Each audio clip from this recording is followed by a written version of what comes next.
I remember the exact moment the room went quiet, because it started with a sentence that still echoes in my ears. "You have no right to be here." My daughter-in-law Ashley said it loud enough that every person in the hospital waiting room heard her. The words hung in the air like something heavy and cold, and for a second I wondered if I had imagined them. But the way the nurse behind the desk looked down at her clipboard told me I hadn't. Neither had the older couple sitting near the window or the young man pacing beside the vending machines. They had all heard it. I sat there in the stiff blue chair outside the intensive care unit at St. Matthew Medical Center, my purse resting on my lap, my hands folded so tightly together my fingers had turned pale. I am 67 years old. My name is Margaret Whitmore. And apparently, according to my own daughter-in-law, I did not belong in the hospital where my son was fighting to wake up. I didn't answer her right away. People often expect a reaction when they say something cruel, but age teaches you that silence can carry more weight than anger. Ashley stood a few feet in front of me, arms crossed, her heels tapping lightly against the tile floor. She was still wearing the same beige trench coat she had thrown on earlier that afternoon when the phone call came. The call that said Daniel had been in an accident and was being rushed to the hospital. My son. The same boy I had once carried home from the hospital in a tiny blue blanket nearly 40 years ago. The same boy I had raised alone after my husband passed away when Daniel was only 10. The waiting room smelled faintly of coffee and disinfectant. A television mounted in the corner played the evening news with the volume turned low, captions scrolling along the bottom of the screen. But nobody was watching it. Everyone was watching us instead. Ashley let out a small sigh, the kind people make when they think they're dealing with someone difficult. "Margaret," she said, lowering her voice slightly but not enough to undo the damage. "This is a family matter. The doctors are talking to me. I'm his wife." I looked at her carefully then. Ashley was 34, confident, polished, the kind of woman who always seemed to know exactly how she wanted the world to see her. She had been part of our family for 6 years.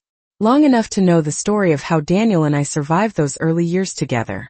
Long enough to know that when Daniel got his first job out of college, the first thing he did was take me to dinner and tell the waiter proudly, "My mom did everything for me." But memories can become invisible when people decide they don't matter anymore. I glanced toward the hallway leading to the ICU doors, where a small red sign warned visitors to wait for medical staff. Somewhere behind those doors was my son. Machines were probably beeping softly beside his bed. Nurses were probably moving quietly in and out of the room. The thought made my chest tighten, but I kept my face calm. Ashley shifted her weight again, clearly expecting me to leave. Maybe she thought embarrassment would push me out the door. Maybe she thought a woman my age would shrink under the stares of strangers. Instead, I simply looked around the room, at the rows of chairs, at the soft glow of the fluorescent lights overhead, at the clock on the wall slowly ticking past 7 in the evening. And then I looked back at her. "Ashley," I said gently, my voice steady despite the tension twisting inside me, "I came because Daniel is my son." She gave a short, almost amused laugh. "And I'm his wife," she replied. "Which means I'm the one the doctors talk to." That was when the nurse behind the counter glanced up again, her expression cautious, as if she sensed the conversation might not be over yet. Ashley noticed it too. She straightened slightly, brushing a strand of blonde hair behind her ear, and added one final sentence that landed even harder than the first. "So please," she said, gesturing toward the elevators down the hall, "just go home." I could feel the eyes of the waiting room settle on me again. Some sympathetic, some curious, a few uncomfortable. And for a brief moment I considered standing up and leaving just to end the scene. But instead, I slowly opened my purse and rested my hand inside it, my fingers touching the edge of something that had been sitting there for years. A simple envelope. Ashley had no idea it existed. And in that moment, as the quiet hum of the hospital filled the room, I realized something she didn't yet understand. She believed I had no right to be there. But very soon, everyone in that waiting room was going to learn just how wrong she was. I did not stand up.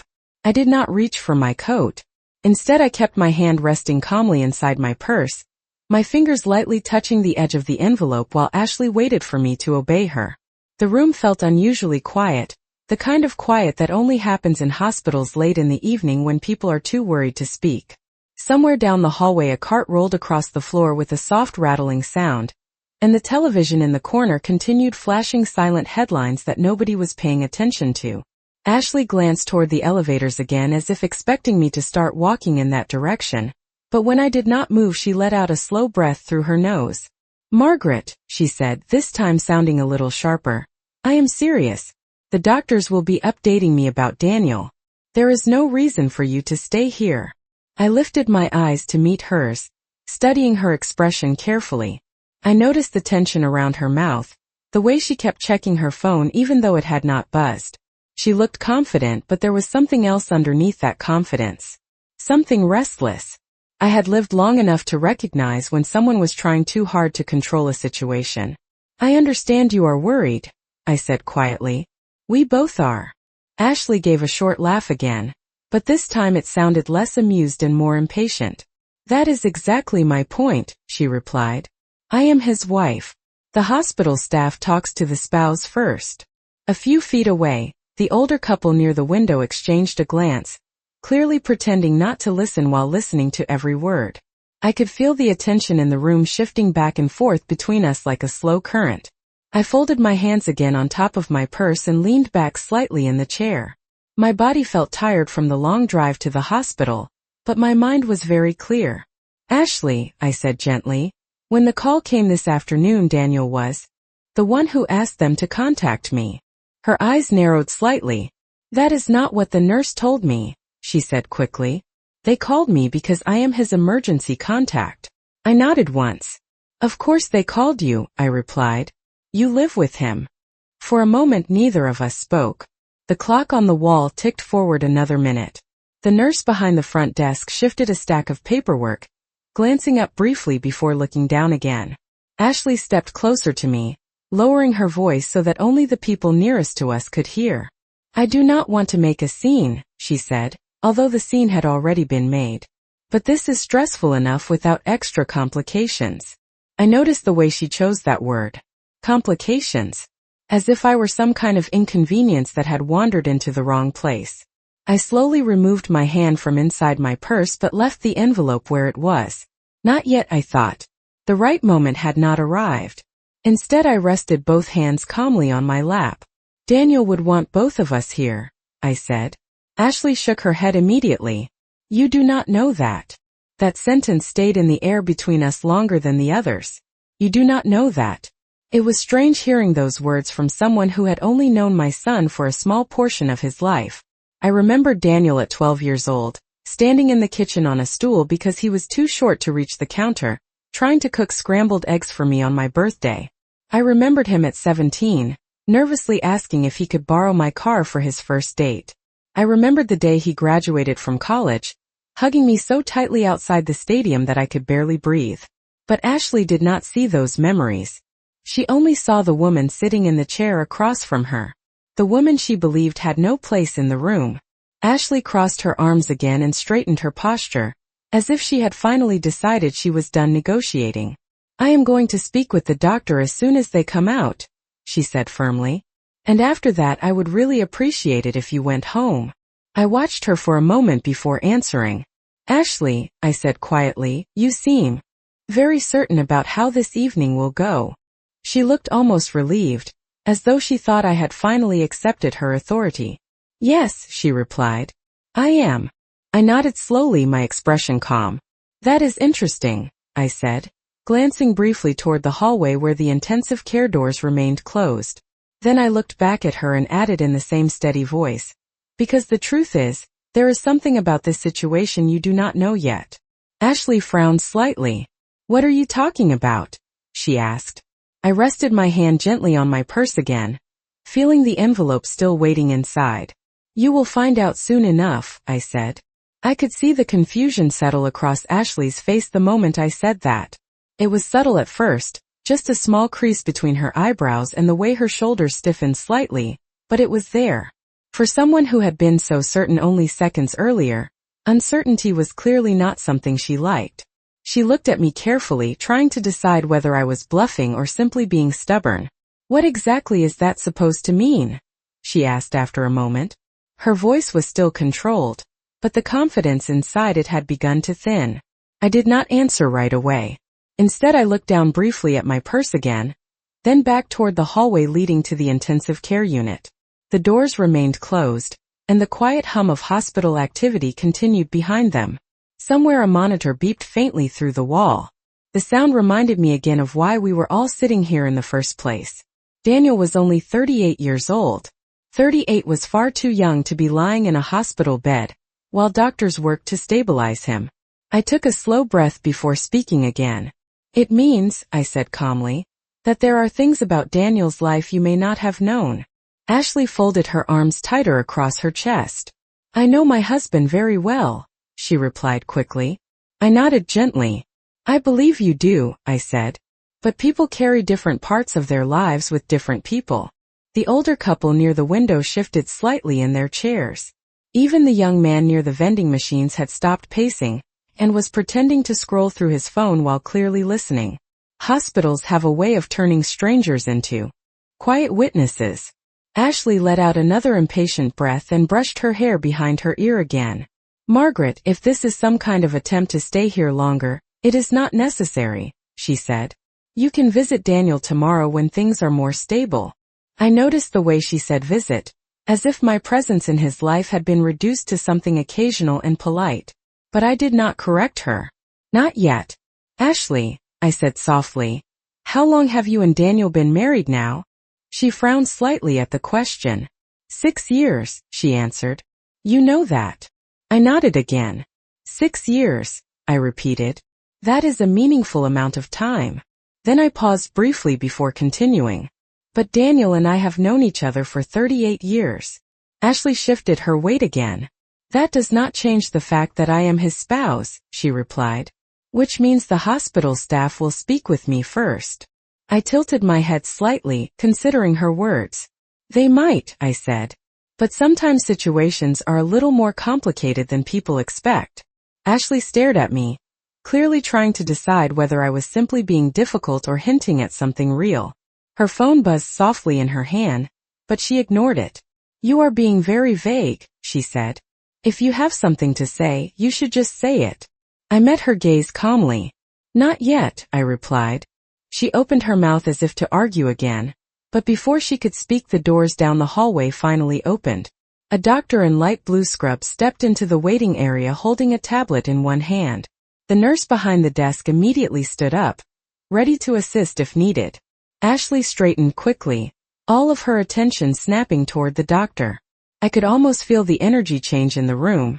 This was the moment she had been waiting for. She stepped forward confidently, already preparing to introduce herself. Doctor, she called politely as he approached. I am Ashley Whitmore, Daniel Whitmore's wife. The doctor gave a small professional nod, glancing briefly at the tablet in his hand. Yes, he said. I was about to speak with the family. Ashley moved another step closer, clearly expecting the conversation to continue with her. But then the doctor paused and looked up from the screen again. His eyes moved from Ashley to me, then back to the tablet. A faint look of curiosity crossed his face. Actually, he said slowly, before we begin I need to confirm something. Ashley blinked once. Of course, she said. The doctor tapped the screen once more, and then asked the question that caused the entire room to grow still again. Which one of you is Margaret Whitmore? For a brief second nobody answered the doctor. The question seemed simple enough, but the effect it had on the room was immediate. Ashley had already stepped forward, her posture confident and ready, but when she heard the name Margaret Whitmore her expression changed. She turned her head toward me almost automatically, though she clearly did not understand why the doctor had asked. I slowly stood up from my chair, smoothing the front of my coat with one hand before speaking. That would be me, I said calmly. The doctor nodded once, glancing down at the tablet again as if confirming something. Thank you, he replied. Ashley blinked, clearly surprised by the direction of the conversation. Doctor, she said quickly, stepping slightly closer to him. I am Daniel Whitmore's wife. If you have an update about his condition, you can speak with me. The doctor gave her a polite but measured look. Of course, he said. And I will speak with you as well. But first I need to verify a detail in the patient file. Ashley frowned slightly, confusion beginning to replace her earlier confidence. I could see it in the way her arms slowly uncrossed and then crossed again, as though she was trying to decide how to regain control of the situation. The doctor tapped the screen again and then looked back at me. "Mrs. Whitmore," he said, addressing me directly now. "Are you the person listed as Daniel Whitmore's medical decision contact?" The waiting room fell completely silent. Even the television in the corner seemed quieter somehow. Ashley's head turned sharply toward the doctor. "Excuse me," she said before I could answer. The doctor glanced at her briefly but kept his attention mostly on me. "Our records indicate that Margaret Whitmore is designated as the individual authorized to assist with medical decisions if necessary," he explained calmly. Ashley stared at him as though he had just spoken a language she did not understand. "That cannot be correct," she said immediately. "I am his wife." The doctor nodded patiently. "Yes, that is noted in the file as well," he replied. "However, the document we have on record lists Mrs. Margaret Whitmore as the primary medical power of attorney." The words seemed to land like a quiet shockwave across the room. I could see Ashley's shoulders stiffen again. But this time the reaction was not confidence. It was disbelief. "There must be some mistake," she said quickly. "Daniel would have told me about something like that." I remained standing beside my chair, my hands resting calmly against my purse. I had waited years for a moment like this to matter, though I had never expected it to happen inside a hospital waiting room. "There is no mistake," I said gently. Ashley turned toward me so quickly that her coat shifted around her shoulders. "You knew about this?" she demanded. Her voice was still controlled, but the edge inside it had grown sharper. I met her gaze without raising my own voice. "Yes," I answered simply. The doctor glanced between the two of us, clearly sensing that the situation carried more tension than he had anticipated. "The document was signed approximately 5 years ago," he added, reading from the tablet. "It appears to have been filed with Daniel Whitmore's medical records shortly after he completed the paperwork." Ashley shook her head slowly, as though trying to push the information away. "5 years ago?" she repeated. "That was before we were even married." The realization seemed to settle over her at the same moment the rest of the room began to understand what was happening. The older couple near the window looked at each other again. The young man by the vending machines lowered his phone completely now. Everyone had heard Ashley tell me that I had no right to be here. And now everyone was hearing the doctor explain why that assumption might not be correct. Ashley turned back to the doctor, her voice tightening slightly. "Doctor, with all respect, I am his spouse now. Surely that changes things." The doctor hesitated for a moment before answering. "In many cases the spouse is involved in decisions, yes," he said carefully. "But the legal document currently in Daniel Whitmore's record gives Mrs. Margaret Whitmore the authority to participate in discussions regarding medical care." Ashley looked at me again then, and this time the expression in her eyes was completely different from the one she had shown earlier. The certainty was gone. In its place was something far less comfortable, because the truth had finally begun to surface, and she was only just starting to understand it. The silence that followed the doctor's explanation felt heavier than anything Ashley had said earlier. I could see the moment the reality began to settle into her thoughts. 5 years ago. Before the wedding. Before she had ever become part of Daniel's life in the way she believed she controlled now. Ashley blinked several times as if she expected the situation to somehow correct itself if she just waited long enough. "Doctor," she said slowly, trying to keep her voice steady, "I am sure there is some misunderstanding. Daniel and I handle everything together. If he had signed something like that, I would know about it." The doctor looked down at the tablet again, scrolling carefully through the file. His voice remained calm and professional. "The document appears to have been filed during a routine legal update at the medical office Daniel visited at the time. It is not unusual for individuals to complete medical power of attorney paperwork while updating insurance or emergency contacts." Ashley shook her head, clearly unwilling to accept the explanation. "But that was years ago," she insisted. "People change things like that when their lives change." I stood quietly beside my chair, watching her carefully. Her confidence from earlier had not disappeared completely, but it was no longer steady. It moved now like something fragile that might break if pushed too hard. The doctor looked at me again. Mrs. Whitmore, he said respectfully, because you are listed on this document, I need to review Daniel's current condition with you. Ashley stepped forward again immediately. And with me, she added quickly. The doctor nodded. Yes, of course. You are his spouse, and we will include you in the conversation. The tension in Ashley's shoulders relaxed slightly at those words, but the earlier certainty never fully returned. She glanced at me again, studying my expression as if trying to understand something she had overlooked. For years Ashley had treated me politely in public settings but with a certain distance in private. Not openly hostile, not openly warm either. Just careful. Measured. As if she had always assumed she understood the boundaries of her position in the family. But moments like this have a way of changing how people see those boundaries. The doctor shifted the tablet under his arm and continued speaking. Daniel is currently stable, but he is still under close observation, he explained. The medical team is running several tests to evaluate his condition and ensure there are no complications.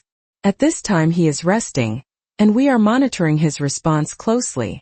I felt a small wave of relief move through my chest at the word stable. It did not mean everything was solved, but it meant the situation had not become worse. Ashley asked quickly, "When will he wake up?" The doctor answered carefully, "It is difficult to give an exact timeline.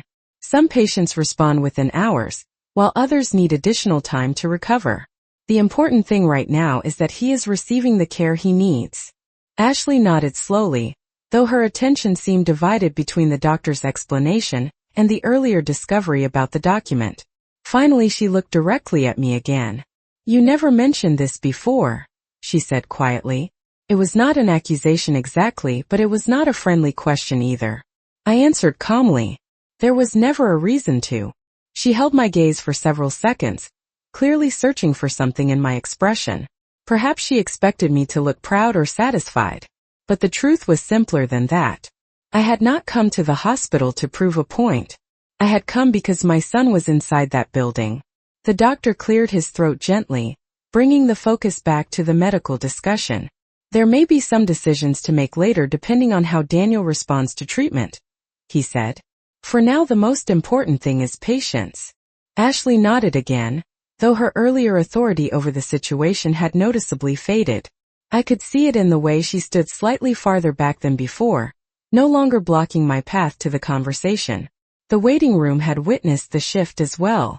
The same strangers who had heard her tell me I did not belong here had now heard the doctor explain why my presence mattered. Ashley looked down briefly at her phone before slipping it back into her coat pocket. Then she spoke again, her voice quieter than it had been all evening. I did not realize Daniel had made arrangements like that. I simply nodded once. Because the truth was, there were still several things about Daniel's life she did not realize yet. I noticed the doctor watching both of us carefully, the way medical professionals do when they sense that a conversation in a waiting room has become more complicated than expected. He adjusted the tablet slightly in his hands before continuing in a calm, measured voice. For now, he said, Daniel is resting and the medical team is monitoring him closely. If his condition changes, we will notify you immediately. Ashley nodded again, but her movements were slower now, more thoughtful. The certainty she had shown earlier when she told me to leave the hospital had faded into something quieter. She was still trying to understand how a decision made years ago had suddenly shifted the balance of authority in this room. The doctor gave a small professional smile. If either of you has questions later, the nurses at the desk can contact our team, he added before stepping back toward the hallway doors. Thank you for your patience. With that, he turned and disappeared through the same doors he had come from, leaving the waiting room quiet again. For a moment Ashley and I stood there without speaking. The television continued to glow in the corner, showing a weather map that nobody watched. Outside the large window at the end of the room, the sky had darkened completely and the reflection of the hospital lights shimmered across the glass. Ashley slowly sat down in one of the chairs across from me, her posture no longer as rigid as before. She placed her purse on the floor beside her feet and rubbed her hands together for a moment as if she was thinking carefully about what to say next. Finally she looked up at me. I honestly did not know about that document, she said. Her tone was quieter than earlier, almost cautious. I believed her about that part. Daniel had always been private when it came to certain decisions. He had inherited that habit from his father. He signed it a long time ago, I replied calmly. Ashley nodded slowly. Before we were married, she said again, as if repeating the timeline helped her process it. I could see the questions forming in her mind, each one trying to explain why Daniel had chosen to leave that authority with me instead of changing it later. Did he ever say why? She asked after a moment. I considered the question carefully. The truth was not complicated, but sometimes simple answers carry the most weight. He wanted someone he trusted to speak for him if he could not speak for himself, I said gently. Ashley looked down at her hands again. The words clearly made her uncomfortable. Not angry exactly, but unsettled. She glanced around the waiting room briefly, perhaps noticing that the strangers who had heard her earlier outburst were still nearby. The older couple by the window had returned to reading a magazine, but I could tell they had not missed anything. Ashley lowered her voice slightly. I did not mean what I said earlier to come out the way it did, she admitted. This whole situation has been stressful. I nodded once. Hospitals tend to do that to people, I said. She exhaled slowly and leaned back into the chair. For the first time since I had arrived, she no longer looked like someone trying to manage a situation. She looked like someone trying to understand it. Several minutes passed quietly while we both sat there listening to the distant sounds of the hospital at night. Footsteps in the hallway. A quiet announcement over the intercom. The soft hum of the vending machines. Then Ashley spoke again, her voice thoughtful. There is something else I do not understand, she said. I turned my head slightly toward her. What is that? She hesitated before answering. If Daniel signed that document years ago, why keep it active all this time? She asked. Why not update it after we got married? I watched her carefully before responding. Because the answer to that question was something Daniel and I had discussed once before, long before this evening, during a quiet conversation neither of us had expected would matter someday. Daniel believed that certain responsibilities should stay exactly where they started, I said calmly. Ashley frowned slightly. What does that mean? She asked. I rested my hands together again and looked toward the hallway where my son was resting behind closed doors. It means, I said gently, that sometimes the people who have been there since the beginning are the ones a person trusts when everything else becomes uncertain. Ashley did not reply right away. She simply sat there absorbing the words. And for the first time, since the evening had begun, the room no longer felt like a place where I had to defend my right to be there. I could tell Ashley was thinking about what I had said, not just hearing the words but actually turning them over in her mind. The waiting room had grown quieter as the evening moved deeper into the night. The older couple near the window eventually stood up and walked slowly toward the elevators, leaving behind the faint rustle of their coats and the soft echo of their footsteps in the hallway. The young man near the vending machines finally bought a soda and disappeared around the corner. For the first time since I arrived, it felt like the room belonged only to the two of us and the steady rhythm of hospital life continuing around us. Ashley sat forward slightly in her chair, her elbows resting on her knees, her hands loosely clasped together. Earlier that evening she had stood like someone guarding a door. Now she looked more like someone trying to understand how the door had opened without her noticing. Did Daniel ever talk to you about changing it? She asked after a while. Her voice was careful, almost thoughtful now. I shook my head slowly. No, I answered. He never mentioned changing it. Ashley looked down at the floor, the overhead lights reflecting softly off the polished tiles. That is strange, she said quietly. After we got married we updated a lot of things. Insurance, the house paperwork, emergency contacts. I listened without interrupting. She was not arguing anymore. She was trying to fill in a gap that had suddenly appeared in her understanding of her own marriage. But that document stayed the same, she continued, almost to herself. 5 years. I could see the realization moving through her slowly. When people think they understand every part of their life, discovering a missing piece can be more unsettling than hearing bad news. Ashley leaned back in her chair again and looked at me directly. You and Daniel must have talked about serious things together, she said. I nodded gently. We have known each other a long time. She gave a faint, almost embarrassed smile. That is obvious now. Another few minutes passed quietly. The nurse behind the desk changed shifts with another staff member, their conversation low and professional. Somewhere farther down the corridor, a wheelchair rolled past with a soft squeak. Hospitals never truly sleep, but they do slow down enough for people to think. Ashley picked up her phone again, glanced at the screen, then placed it back in her purse without saying anything. Finally she spoke again. Earlier, she said carefully, when I told you that you did not belong here, I should not have said that. The apology was not dramatic.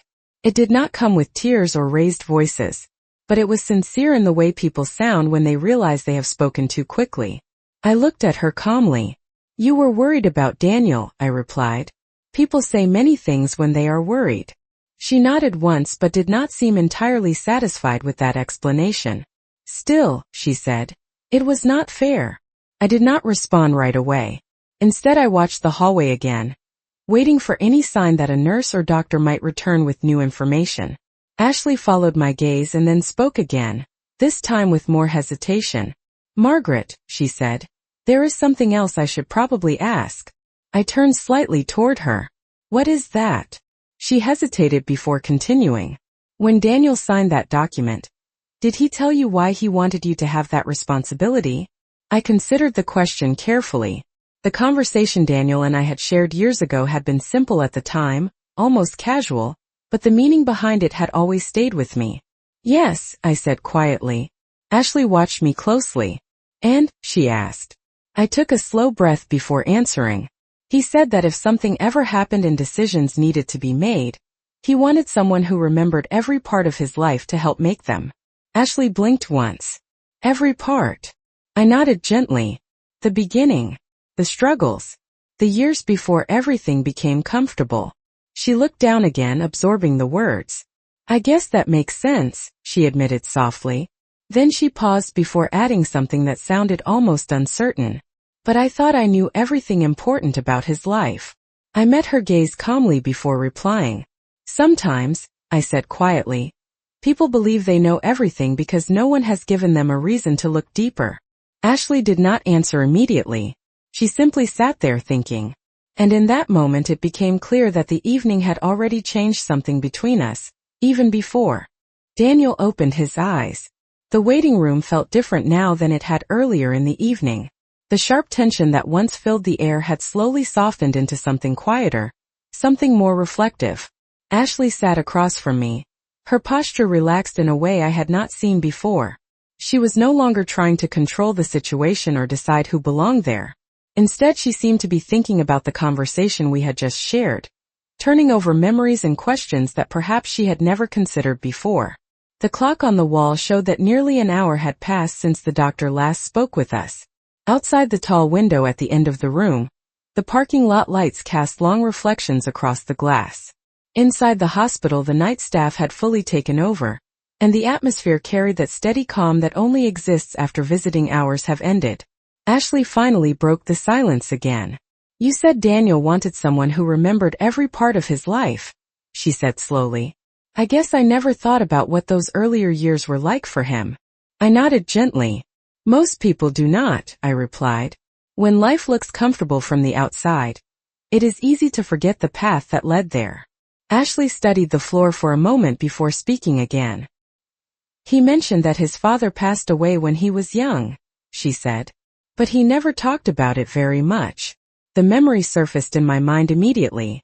Daniel standing in our small kitchen decades ago, trying to act older than he was because he thought I needed strength more than tears. He was 10 years old, I said quietly. Ashley looked up at me with a new kind of attention. That must have been difficult for both of you. I gave a small nod. It was a long road, but we managed.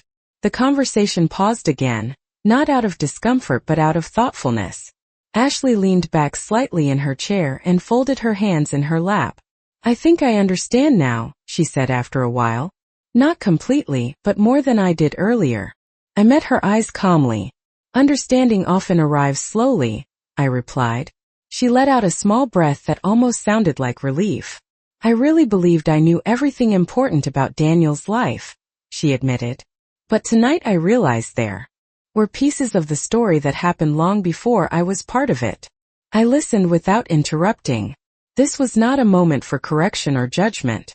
It was simply a moment for truth. Just then the hallway doors opened again and a nurse stepped into the waiting area. She looked toward us and offered a reassuring smile. "Mrs. Whitmore?" she asked. Ashley and I both stood up at the same time, and for a brief second we exchanged a glance that held none of the tension from earlier. "Yes," I answered. The nurse approached us with a calm expression. "I wanted to let you know that Daniel is responding well to the monitoring," she said. "His condition continues to stabilize, and there are signs that he may regain consciousness soon." The words settled over the room like a quiet wave of relief. Ashley pressed a hand lightly against her chest. "That is good news," she said softly. The nurse nodded. "It is. If everything continues progressing this way, the doctor may allow a brief visit later tonight." Ashley looked at me then, her expression very different from the one she had shown when the evening began. The confidence was still there, but now it was balanced with something else. Respect.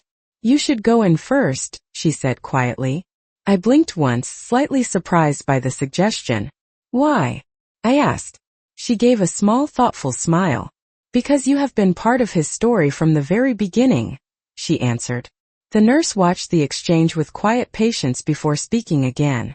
"We will let you know as soon as it is time," she said. After she returned to the hallway, Ashley sat back down slowly, her gaze lingering on the doors that led to Daniel's room. "When he wakes up," she said thoughtfully, "I think there are a few things I should talk to him about." I nodded gently. "That sounds like a good idea." And for the first time since the evening had begun, the waiting room no longer felt like a place of conflict. It felt like a place where understanding had quietly begun. About 20 minutes after the nurse spoke with us, the hallway doors opened again and she returned with the same calm expression. Ashley and I both stood immediately. The nurse looked from one of us to the other and smiled gently. "Daniel is beginning to wake up," she said. "The doctor said one visitor can come in for a few minutes." The room grew still again, but this time the silence carried anticipation instead of tension. Ashley turned toward me without hesitation. "You should go," she said quietly. Earlier in the evening those words would have sounded impossible, but now they felt natural. I gave her a small nod and followed the nurse down the hallway. The bright hospital lights reflected softly off the polished floors as we walked. After a short distance she stopped in front of a partially closed door, and opened it just enough for me to step inside. The room was peaceful, filled with the quiet rhythm of medical equipment, and the faint scent of clean linens. Daniel lay in the hospital bed with a light blanket pulled up to his chest. His eyes were not fully open yet, but I could see the subtle movement that meant he was becoming aware of the room around him. I stepped closer to the bed and gently rested my hand near his arm. "Daniel," I said softly. His eyelids lifted slowly, and after a moment his gaze focused on my face. For a brief second he looked confused, the way people sometimes do when they wake up somewhere unfamiliar. Then recognition appeared and his expression softened. "Mom," he said quietly. The sound of his voice brought an immediate warmth to my chest that I had been holding back all evening. "I am right here," I answered gently. He blinked a few times and looked around the room. "What happened?" he asked. "The doctor said you had a small accident," I replied calmly. "But you are safe now and they are taking good care of you." He nodded slowly, absorbing the information. Then his eyes moved toward the doorway as if he was searching for someone else. "Is Ashley here?" he asked. I smiled slightly. "Yes, she is waiting outside." He seemed relieved by that answer. "Good," he murmured. "She must have been worried." I hesitated for only a second before replying honestly. "She was." Daniel studied my face again, perhaps noticing the thoughtful expression in my eyes. "Something happened out there, did it not?" he asked quietly. I did not want to bring tension into his hospital room, so I answered gently. "There were a few misunderstandings," I said. "But they are already resolving themselves." He gave a faint nod, the way he often did when he trusted me to handle things calmly. After another moment the nurse stepped quietly into the room, and gave me a polite signal that my time was nearly finished. I squeezed Daniel's hand lightly. "Rest now," I said. You have people here who care about you. When I stepped back into the hallway, Ashley stood up immediately from her chair in the waiting room. Her eyes searched my face for any sign of worry. How is he? She asked. He is awake and asking about you, I replied. Relief washed over her expression instantly. For a moment she simply closed her eyes and took a slow breath. Then she looked at me again with a seriousness that had not been there earlier. Margaret, she said quietly, about what I said before telling you that you did not belong here. I truly regret that. I could see that the words were not easy for her, but they were sincere. I met her gaze calmly. Tonight reminded us both that family stories begin long before we arrive in them, I said gently. She nodded slowly, understanding exactly what I meant. A few minutes later the nurse invited Ashley to visit Daniel as well. As she walked toward the hallway doors, she paused beside me for a moment. Thank you for staying, she said softly. I watched her disappear down the corridor toward Daniel's room, and I realized something important about the evening. Sometimes the hardest lessons in a family do not come from anger or punishment. Sometimes they come quietly, in a hospital waiting room, when the truth reminds everyone where they truly belong.